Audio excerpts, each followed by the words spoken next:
बहुत से बच्चों की दिक्कत कि सर आंसर कैसे लिखें या किस तरह से उत्तर लिख दें कि हमारे नंबर ना कटें या बहुत अच्छे नंबर मिल जाएं। तो आज का जो ये वीडियो है बच्चों इसी टॉपिक पर है, तो आज हमारे साथ अंत तक बने रहिएगा। तो आइए शुरू करते हैं। नमस्ते, मेरा नाम आशीष है। देखो बच्चों, कुछ 4 तरह के पोर्शन का आंसर आप लिखते हो। किस तरह के 4 पोर्शन? जैसे पहला, चैप्टर्स के आंसर, मतलब चैप्टर से रिलेटेड कोई क्वेश्चन आएगा उसका आंसर आपको लिखना होगा, चैप्टर यानी पार्ट।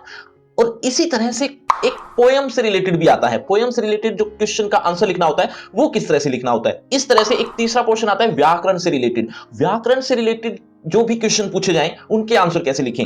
चौथा जो पोर्शन है वो होता है राइटिंग पोर्शन, राइटिंग पोर्शन में जिस तरह से आंसर लिखने होते हैं वो किस तरह से लिखें। तो बच्चों इसी 4 टॉपिक्स, जो ये 4 खंड या 4 पोर्शन हैं, इन्हीं 4 पोर्शन के बारे में एक बार जल्दी से ध्यान से सुनो। इसमें जो व्याकरण का पोर्शन है, व्याकरण से रिलेटेड जो आंसर लिखने होंगे वो तो आप जितनी प्रैक्टिस करोगे व्याकरण से रिलेटेड या जितना आपको समझ होगी उसी हिसाब से आप आंसर लिख पाएंगे। उसमें मेरा या किसी का भी योगदान नहीं हो सकता कि इस तरह से लिखोगे तो ज्यादा नंबर मिलेंगे। उसको तो आप परफेक्टली आंसर लिख पाओगे, यानी उस पोर्शन में अगर परफेक्टली आंसर लिख पाओगे तो आपको नंबर मिल जाएंगे, अदरवाइज नहीं मिल पाएंगे। तो इसमें तो आपकी क्या हेल्प करूं, उसके लिए तो आपको व्याकरण से रिलेटेड वीडियो देख लेना, वो मैं ऑलरेडी बना चुका हूं, उस पर आप काम करिए। चलिए अब बात करते हैं बाकी के जो 3 पोर्शन रह गए हैं, यानी पार्ट से रिलेटेड क्वेश्चन के आंसर, इसी तरह से पोएम से रिलेटेड क्वेश्चन के आंसर, और इसी तरह से जो राइटिंग पोर्शन आता है उससे रिलेटेड क्वेश्चन के आंसर। ये 3 तरह के जो पोर्शन रह गए हैं, इनमें किस तरह से आंसर लिखो कि आपके नंबर ज्यादा मिले या परफेक्टली पूरे आ जाए। तो आप उसके लिए थोड़ा ध्यान से सुनना। सबसे पहले कोई भी चैप्टर से रिलेटेड हो या पोएम से रिलेटेड कोई भी क्वेश्चन आए, सबसे पहला ये काम है कि वो आया किस चैप्टर से है, किस पोएम से आया है, ये आपको पता करना है। बस इतना काम कर लेना। ये तब पता कर पाओगे जब आप अच्छे से सारे चैप्टर्स पढ़ चुके होंगे, रिवीजन कर चुके होंगे, अच्छे से पकड़ चुके होंगे, मतलब अच्छे से पकड़ हो चुकी होगी हर चैप्टर से रिलेटेड। तो ये काम तब आपके लिए बहुत आसान होगा कि कोई जो क्वेश्चन आया है वो किस चैप्टर या किस पोएम से रिलेटेड है, वो बहुत आसानी से आपको पता चल जाएगा। ये पहला काम है आपको पता करने का। दूसरा काम, उस क्वेश्चन से रिलेटेड कुछ की पॉइंट्स, जो की पॉइंट्स होते हैं वो आप अलग से नोट कर लो, या नोट नहीं कर सकते तो दिमाग में बिठा लो। की पॉइंट्स मतलब जैसे फॉर एग्जांपल किसी क्वेश्चन में अगर किसी चैप्टर से या किसी एक कैरेक्टर का जीवन पूछ लिया जाए, या मतलब जीवन के बारे में पूछ लिया जाए, तो हमें यह देखना है कि उस पाठ में उसके बारे में, उसके जीवन के बारे में क्या क्या आया है। तो उसके की पॉइंट्स क्या हो सकते हैं, जैसे उसके क्या उसकी शिक्षा के बारे में आया है तो वो भी एक शिक्षा की पॉइंट हो गया। इसी तरह से आगे बढ़े, आगे बढ़ने के बाद उसके बचपन के बारे में और उसने कोई घटना कोई बचपन में की हो, वो भी एक की पॉइंट है। इसी तरह से जब वो बड़ा हुआ उसके जो उसका जो व्यवहार रहा वो भी एक की पॉइंट है। इस तरह से उसकी जो वेशभूषा है वो भी एक की पॉइंट है। इस तरह के ये की पॉइंट्स हैं। तो अगर आप हर प्रश्न के कुछ की पॉइंट्स अगर दिमाग में बिठा लें तो आपको आंसर लिखने में बहुत आसानी हो जाएगी। तो ये काम जरूर कर लेना, यानी अपने मन में या कहीं नोट करके की पॉइंट्स जरूर बना लेना, ताकि आपको जब आंसर लिखना पड़े तो ये बहुत फ्लोली, यानी बहुत फ्लो से आपका आंसर होता चला जाए। ये ऐसा हो सकता है, ऐसा संभव होता है अगर आप मन में की पॉइंट्स बना ले तो। और एक बात, आपको हार्ड सेंटेंस बनाने की जरूरत नहीं है, चाहे किसी भी तरह का आंसर हो।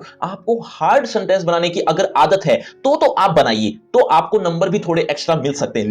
लेकिन अगर आपको इस तरह की आदत नहीं है या आप नहीं बना पाते हैं तो इससे बेस्ट आइडिया नहीं हो सकता क्या कि आपको छोटे वाक्य, यानी छोटे छोटे सेंटेंस या सिंपल सेंटेंस कह सकते हो, वो बनाइए। उससे जो आपकी नेचुरलिटी निकलेगी, यानी आपका जवाब देने का जो सहज तरीका होगा वो बेस्ट होगा। उससे अच्छा कुछ नहीं हो सकता, उसके नंबर बल्कि ज्यादा ही मिलेंगे आपको। और कई बच्चों की राइटिंग भी खराब होती है। अब राइटिंग खराब वाले बच्चे ये सोचते हैं कि सर हमारी राइटिंग खराब है तो हमारे नंबर बहुत कटते हैं। देखो बच्चों, आपको मैं लिख कर देता हूं क्या कि राइटिंग अगर खराब है तो आपके नंबर इतने नहीं कटते। माना कि एक आध नंबर कट जाता होगा, एक दो नंबर पूरे पेपर में, पूरे एग्जाम में अगर 80 मार्क्स का एग्जाम है तो अगर 2 3 4 नंबर कट भी गए तो वही राइटिंग के नंबर होते हैं। अदरवाइज ऐसा नहीं होता कि आपकी राइटिंग खराब है और आपके नंबर कट गए 30 20, ऐसे नंबर नहीं कटते बच्चों, कभी भी ऐसा मत सोचना। ये आपको मैं लिख के दे रहा हूं क्या कि अगर आपकी राइटिंग रीडेबल है, यानी पढ़ने लायक है, पढ़ने से समझ आती है, तो फिर आपकी राइटिंग चाहे कितनी खराब हो, आपका आंसर परफेक्ट होना चाहिए, आपका आंसर ठीक होना चाहिए, आपको नंबर मिलेंगे और बहुत अच्छे मिलने वाले हैं। आप ये कभी भी दिमाग में मत बिठाना कि हमारी राइटिंग खराब है इसीलिए हमारे नंबर नहीं आते। और एक सबसे बड़ी बात कि अगर आप सीक्वेंस में लिखते हैं, यानी 1 2 3 4 5 6 इस तरह से लिखते हैं तो आपके नंबर थोड़े इंक्रीज होने के चांसेस बढ़ जाते हैं। लेकिन अगर आप थोड़ा सा भी गड़बड़ कर देते हैं, यानी अगर आपने 5वां क्वेश्चन पहले कर लिया उसके बाद 6वां 7वां 8वां कर रहे हो तो भी इतनी गड़बड़ नहीं है। गड़बड़ तब होती है अगर आप सीक्वेंस को बहुत ज्यादा खराब कर देते हो। जैसे पहले उठा लिया तीसरा क्वेश्चन, फिर उठा लिया आठवां क्वेश्चन, फिर उठा लिया पहला क्वेश्चन, इसी तरह से आप सीक्वेंस को ऊपर नीचे करते रहते हो, तो इससे आपके नंबर थोड़े कम हो जाते हैं। तो ये बात थोड़ा ध्यान रखना। हालांकि ये बोर्ड का रूल नहीं है कि किसी ने सीक्वेंस को अगर ब्रेक किया या ज्यादा ऊपर नीचे कर दिया तो उनके नंबर काटने चाहिए, लेकिन एग्जामिनर का तो दिमाग आपने खराब कर ही दिया। अब दिमाग उसका खराब हो गया तो आप अगर आपका वो आधा नंबर भी कट कर रहा है हर क्वेश्चन में, तो बोर्ड को कोई चैलेंज करने वाला नहीं है कि आपने आधा आधा नंबर कहां कट किया है। आधा नंबर तो वो कहीं पर भी दिखा देगा नंबर कट किया हुआ। तो ऐसा मत करना, मतलब सीक्वेंस को ज्यादा ब्रेक मत करना, बहुत ज्यादा ब्रेक मत करना, थोड़ा बहुत चलता है। और अब सबसे इंपॉर्टेंट बात, जो आपको आंसर लिखने हैं वो अगर आप पहले से ही थोड़ा बहुत पढ़ लो, यानी कहने का मतलब जो चैप्टर्स ऑलरेडी आए हुए हैं आपके सिलेबस में उसके आंसर आप पढ़ लेते हैं, और पढ़ लेते हैं तो आपके लिए लिखना आसान हो जाता है। थोड़े की पॉइंट्स आपको वहीं से ही पता चल जाते हैं, थोड़े नहीं बहुत ज्यादा। लेकिन इस तरह के आंसर हमें मिलेंगे कहां से? तो बच्चों, आपको कहीं भी भटकने की जरूरत नहीं है। इंपॉर्टेंट क्वेश्चन चैप्टर वाइज आपकी क्लास से रिलेटेड डिस्क्रिप्शन बॉक्स में मिल जाएगा लिंक का नाम रखा है free crash course for 10th class, 9th class, 11th class, 12th class, whatever your class, जो भी आपकी क्लास है उससे रिलेटेड आपको लिंक मिल जाएगा डिस्क्रिप्शन बॉक्स में, तो वो जरूर देखना। और अगर आपको आंसर लिखने में इससे थोड़ी हटके समस्या है, यानी थोड़ी अलग दिक्कत आ रही है, तो एक बार कमेंट बॉक्स में जरूर लिख देना ताकि आपके सॉल्यूशन के लिए भी मैं वीडियो बना सकूं।